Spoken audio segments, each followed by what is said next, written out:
Hi there, students! I'm XS. That's little x, little s, which stands for extra sweet, because that's what I am. I am a Puppy-Sensei VTuber, and I make Japanese language lessons to help you level up your abilities. This is going to be a very different episode from the kinds of content that I've put out before. As you all already know, I really like talking about grammar. I enjoy teaching you how to construct interesting sentence patterns in Japanese and working towards helping you achieve your goals within the Japanese language. It's exciting for me to see all of you growing and improving with your Japanese abilities every single day. And I've said it many times before, but I really want you to understand that I'm very, very proud of you. I don't get to say that often enough. I'm proud of you. I'm proud of you for trying. And every time that you try, every time that you come here to watch one of these lessons and you learn just a little bit more, I know I'm not a perfect teacher, but we're going to keep working and we're going to get your skills up. But for today, what I want to do is actually talk to you about the Japanese culture for a little bit. Now, I'm not an expert. I'm not an expert at all. But what I want to do is talk to you about some things that I think, based on what I do know, these are things that you should or maybe shouldn't do in Japan when you're visiting a Japanese home. So these are some cultural taboos that I think they're important for you to know about. Please understand, by no means is this a comprehensive guide. I don't know everything. This is not a how-to for Japan homestays or anything like that.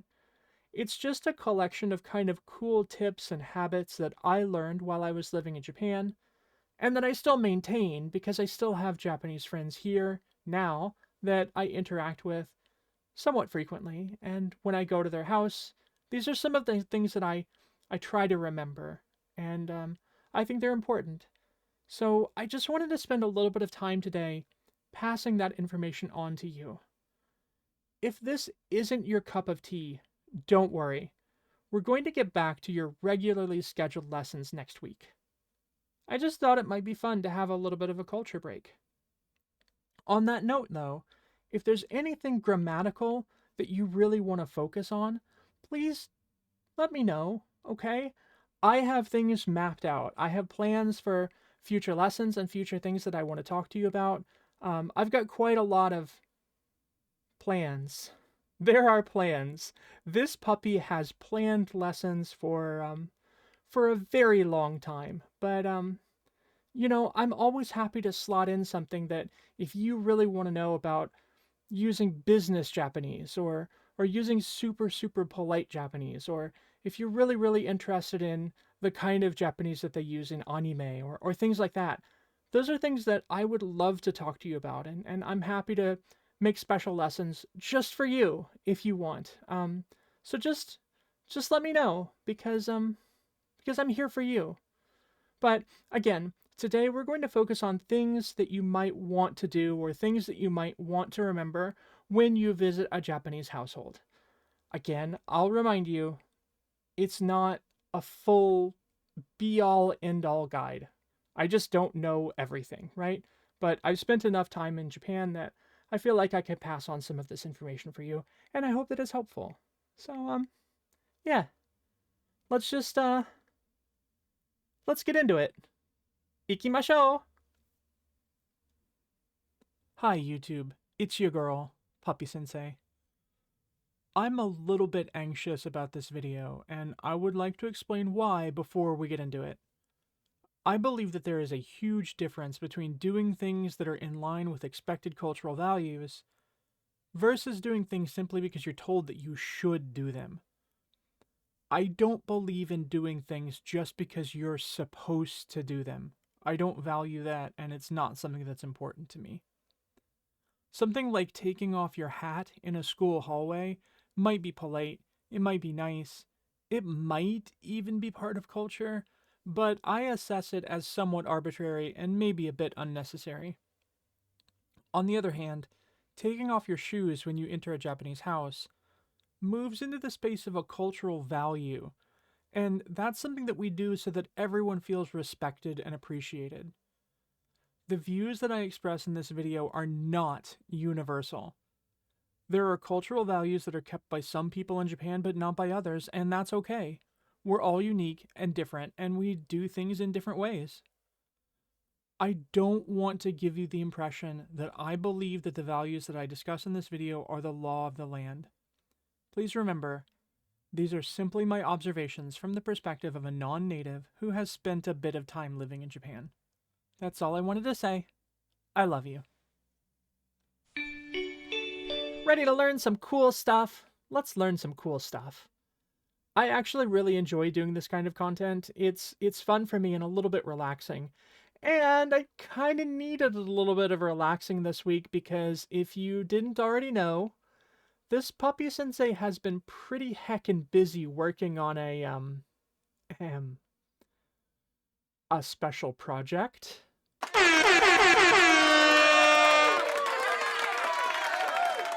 I'm not going to say too much about that, other than if you haven't watched the video yet, please take a look, like and subscribe.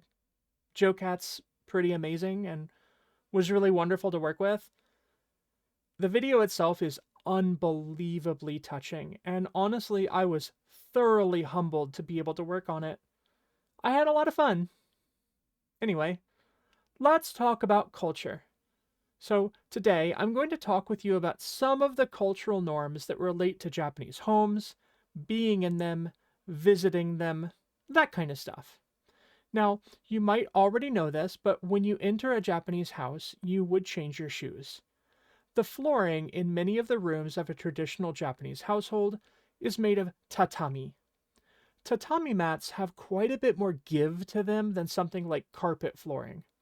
That makes it easier to just kind of like chill out on the floor of a tatami mat room, just lay back and vibe a little bit. It's more comfortable than you might think. But the thing about hanging out on the floor is that you're closer to whatever you might have dragged in from outside on those floors. And that makes it a little bit more important that you keep your floors very clean. You don't want something yucky from outside getting stuck into your tatami floor, and then you're going to be sitting there or laying there and maybe you roll around in it and then that's yuck, right? Unless you're a puppy like me and I like rolling around in yuck. Anyway, that's why in a Japanese house, you're going to need to switch between your outdoor shoes and your indoor shoes. I've already taught you outdoor or outside in Japanese and indoor or inside before. Do you remember what these words are in Japanese? Soto is the outside and uchi is the inside. And that's not just a spatial distinction either. Your uchi group is your inside group. Those are the people who are the closest to your inner circle, closest to your life. Your parents, your siblings, your partner maybe. And then your soto group are the people who are outside your inner circle. There's even a sense that the people that are in your inner circle, you treat them actually very differently from how you treat other people. And that kind of makes it feel like you have an inside mask that you wear and an outside mask that you wear, and that you're kind of like totally different people depending on whether you're interacting with your inner group or your outer group. There's this idea about maybe people in Japan being that way, and I think people get the wrong idea about it. It makes it sound like it's somehow very exotic and even a little bit duplicitous, but really, if you think about it, I think we're all like that. Don't you feel that you behave differently with your parents than you do with your best friend? I definitely act differently with Manager-sama than I do with Puppy Kohai. Anyway, when you enter a Japanese house, the first room that you're going to step into is called a genkan. Now, the form that a genkan takes might actually be different from house to house, but generally speaking, a genkan is kind of just an entry area at the front door where you would change your shoes. You take off your street shoes and you put on a pair of house slippers. A few things about the house slippers in Japan. First, they're not limited to just one style. I've seen fuzzy slippers, silly slippers, and plain, ordinary, boring slippers. The ones I'm using right now look like little bears. Generally speaking, Everyone who lives in a home, in their own home, has their own personal slippers. What you do with your personal slippers is up to you. Socks, no socks, it's whatever, because those are your slippers and you're going to be the only one that wears them. However, if you go to someone else's house, they are going to offer you as a guest a pair of guest slippers. You should definitely be wearing socks for that.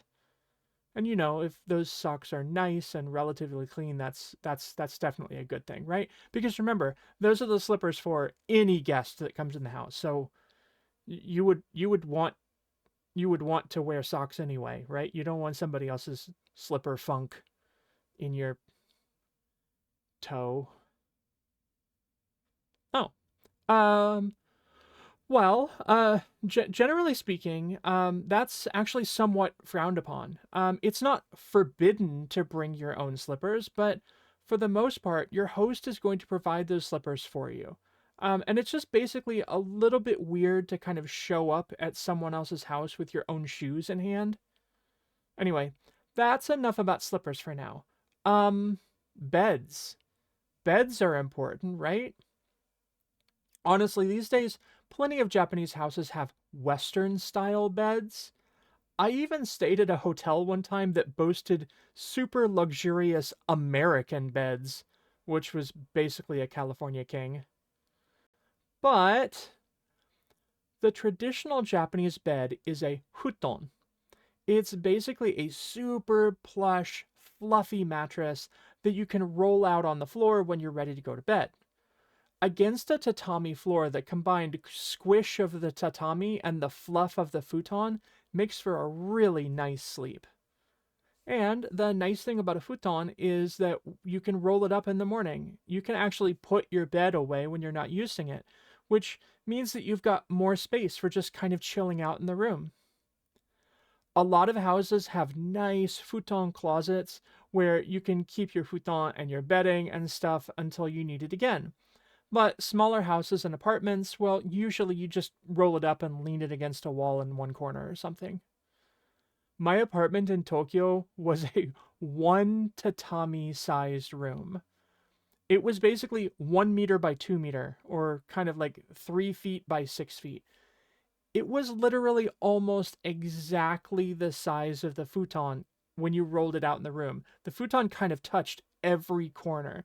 And so there was really no room to do anything in that room but just lay down on the futon and sleep. And actually, I only had one little tiny window and it was like 6 feet up, so you really couldn't even look out it too much. Just kind of like, it felt a bit like a prison. Um, oh, and the door to that apartment actually opened inward. So if you had the futon rolled out, you could not get the door open. If you wanted to leave the room, you had to roll up the futon every single time you left the apartment. For that apartment, cooking and bathroom was shared for the entire floor. I did not stay in that apartment very long. It was kind of a miserable experience. Anyway, speaking of bathrooms, in Japan, a typical house will generally have several different rooms that we in the West might consolidate into one single bathroom. Sometimes you might have a room specifically with a sink. Sometimes you might have a room with a bath and a shower, or sometimes you might have a room that only has a shower and that's a distinct and different room from the room where you have the bath, right? So the bathroom, the actual room that has the bath in it, can be called ofuro. Eh? What's certain though is that you're definitely not going to have your bath in the same room where you would have another thing where you do your where you do your business. Toire is actually a somewhat vulgar word, and it's conceptually an idea that isn't openly discussed too often in Japan. You just sort of don't really talk about what goes on in that room. Some people are like that. Some people just don't like talking about bodily functions and stuff. And some other people are super casual about that kind of thing. I think I'm kind of in the middle as a dog. Otearai is a more polite way to talk about the bathroom. That can either be just a room where you wash your hands, or it could be a nicer way to say the toilet room. Those could be the same room anyway. Sometimes in Japan, the room where you wash your hands is the same room where the toilet is. As long as the toilet is not in the same room with the bath, right? That's the most important part. So those are going to be distinct rooms. A room with a bath and a room where you do the other stuff. Anyway, the point is that in Japan, the toilet room will typically just be a very small room with nothing in it but that old porcelain throne. Or sometimes this. Um, we're not going to talk about this. No judgment. Anyway, back to the bath. Baths are hot as heck in Japan. Let's talk about the process. A Japanese bathtub is deeper and more spacious than most of the baths that we have here in the West. It's a soaking tub. It's effectively a one-person hot tub. Because a Japanese bath takes up a whole lot of water, so it doesn't make a whole lot of sense to use up all of that water for everyone in the house. So for this reason, bathing and showering are totally different processes in Japan. You first take a shower outside of the bath in a totally separate space, and sometimes that shower may take up just like kind of the whole room, where you just sort of sit in the middle of the room and there's a drain in the middle of the room, and you would just wash yourself with the shower head, right? You just get good and good and good and good and clean. Soap up, wash yourself off with the shower, right? And then after you're totally clean, then you would slip into a hot, hot, hot, hot, relaxing bath. And if you're the guest, lucky you. Culturally, you get to go first. And then there may be some other order. So maybe dad takes the next bath, and then mom takes the next one, and then oldest child takes the next. There could be an order to it, right? But the point is that you're all kind of sharing the same bath water. And whoever happens to go last, you end up with a little bit of a colder bath. I know that sharing bath water could maybe sound just a little bit icky to us, but remember, everyone took a shower right before getting into the bath. Everyone was already perfectly clean when they got into the hot water. So really, it's not all that different from like just sharing a hot tub with someone, just that you're doing it individually. And then going to a public bathhouse is a totally different thing, and you got to get naked in front of a bunch of strangers and you feel all awkward, and yeah. Also, bad news for Puppy-Sensei, I don't like hot water. So whenever I'm the guest, I actually have to be super polite and take the first bath because that's what's expected of me as the guest. And in reality, I actually really don't want to because I have really sensitive puppy skin and I don't like super hot water. But anyway, that's a me problem. Let's shift gears a little bit. Let's talk about food. So, one day soon, I actually want to do a whole lesson where I just talk about Japanese food. It's one of my favorite topics, even though I actually can't eat most Japanese foods. No fish in this pupper's diet, it makes me very sick. But what I do like is rice. I love rice. I really do. I like any kind of rice. I like plain white rice. I like fried rice. I like cheesy rice. I like red beans and rice. And rice is the biggest crop in Japan, so it's very, very important. It's actually so important that the word for rice is also the word for a meal. Rice used to be so important in Japan that your value was based on rice, right? It was such an important crop that people actually assessed their value based on how much rice they could have in their family. So, like I said, gohan is also the word for a meal. So, we have these three daily meals in Japanese. asagohan, which is breakfast. It's literally the morning meal. Hirugohan, lunch, which is the midday meal. And bangohan, dinner, which is the evening meal. The typical Japanese breakfast is white rice and fish. I'll pass on the fish, thank you. And sometimes also toast or miso soup.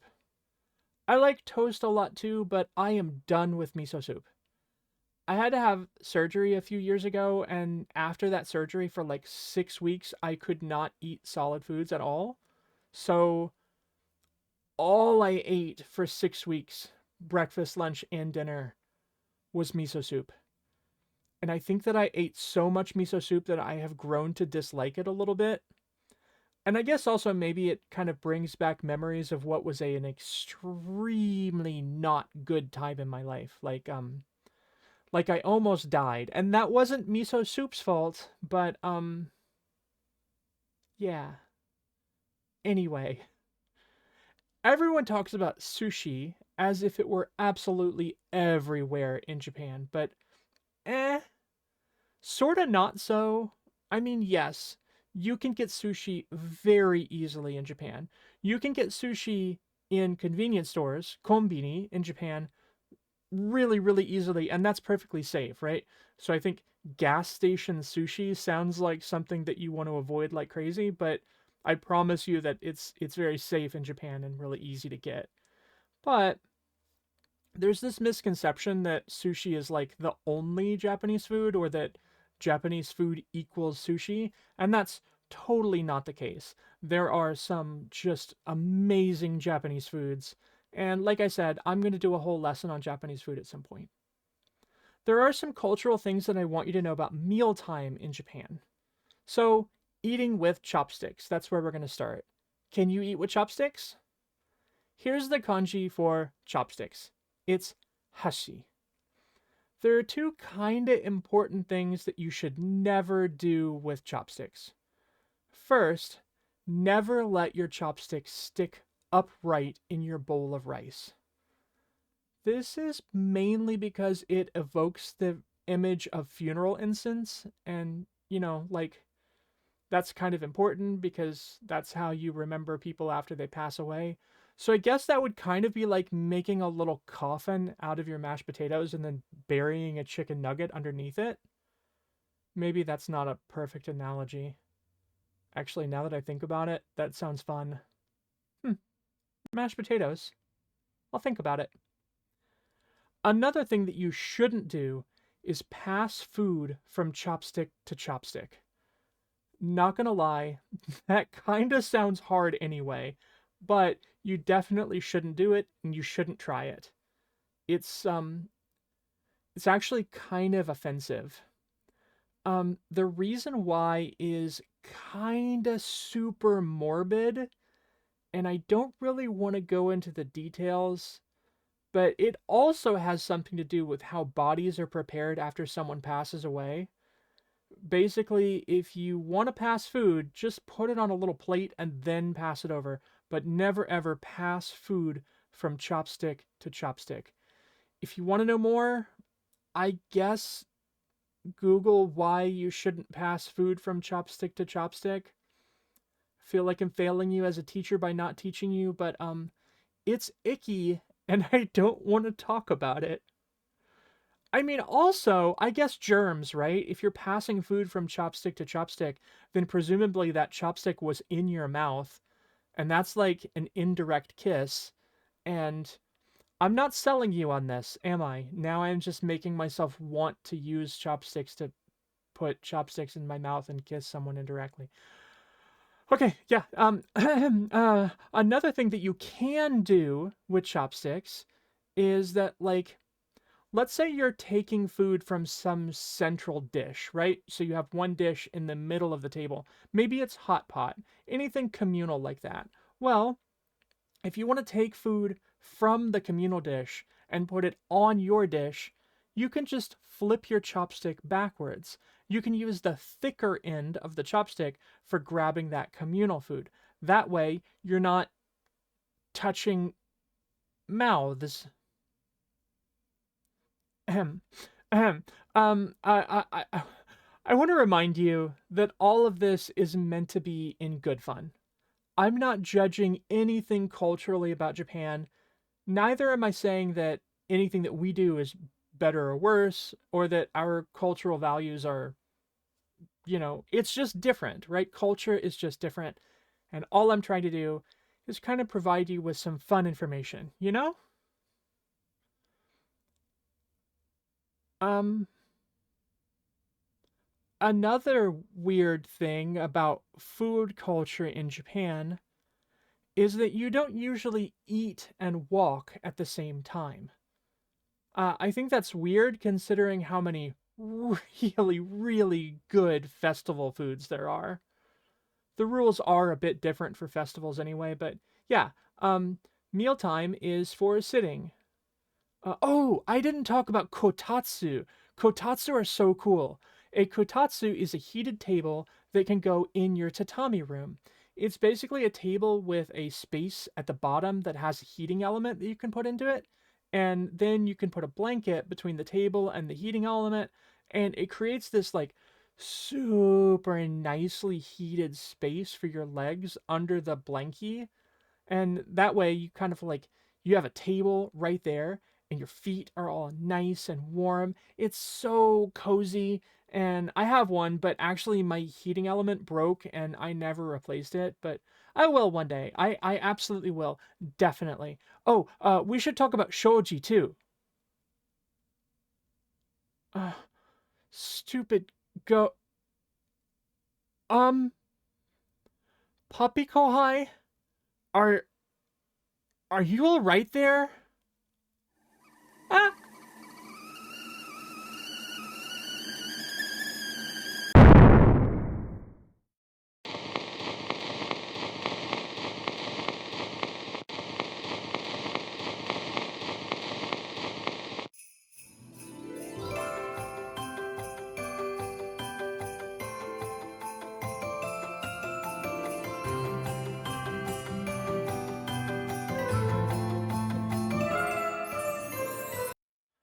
Well, um that that happened.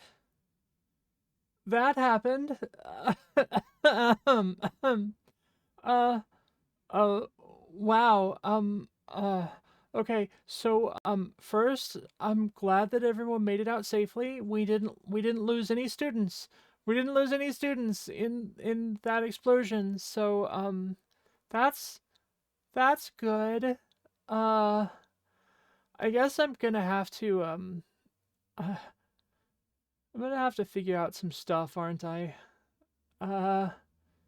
Well, I guess no quiz this week.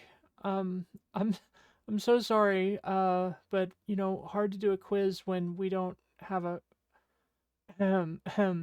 Uh, homework though. I could give you homework. For homework this week, why don't you you know um I just really want to know why you're interested in Japanese. Like what brought you here? What made you want to learn this cool language? You already know that I started learning Japanese when I was the support pup in a Japanese classroom, but did you know that I was actually speaking Chinese before I ever started learning Japanese? It's a long story. Anyway, so I don't have a whole lot of time before I'm going to have to start answering some answering some questions to some people. But yeah, okay. So quick homework assignment. You tell me in the comments why you started learning Japanese, and also tell me your very favorite Japanese word so far. It doesn't have to be one of the words that I've done for my Japanese word of the day series, but I guess bonus points if it is or not. I mean, sorry, I'm a little bit.